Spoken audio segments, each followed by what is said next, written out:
des merguez haram dans des boucheries halal. Je fais cette vidéo à titre de mise en garde pour mes collègues bouchers, mais aussi pour les consommateurs. Cette mise en garde concerne l'utilisation de colorants rouges, notamment pour les merguez. Frères bouchers, si vous utilisez dans vos préparations de merguez le colorant rouge E120, sachez qu'il est fait à base de cochenille, qui est un petit insecte illicite à la consommation des musulmans. Quant aux consommateurs musulmans, sachez que le colorant E120 se trouve également dans d'autres aliments, comme les M&M's rouges, des sodas, des glaces. Le cheikh Mohammed Ali Farkous, hafidahullah, a largement expliqué les détails de l'interdiction de la consommation de cette dite cochenille. Et ce, même si les Malikis ont un avis divergent sur la question. Ar-Rajih, l'avis le plus fort, l'avis prépondérant auprès du shir, est l'interdiction de la consommation de la cochenille. Bien évidemment, pour ceux qui souhaiteraient les preuves, je vous les affiche à l'écran, je vous laisse poser et les capturer. Et quand bien même vous me diriez que vous êtes de l'avis du madhab Maliki, sortons de la divergence.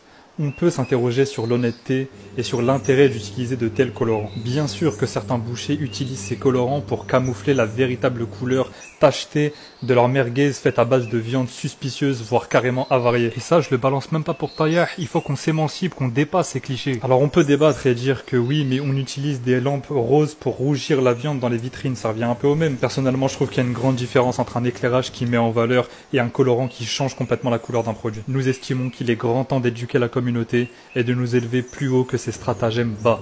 C'est normal une merguez qui brunit au bout de 2-3 jours. Ça ne la rend pas pour autant moins bonne que la merguez qui est rouge pétante.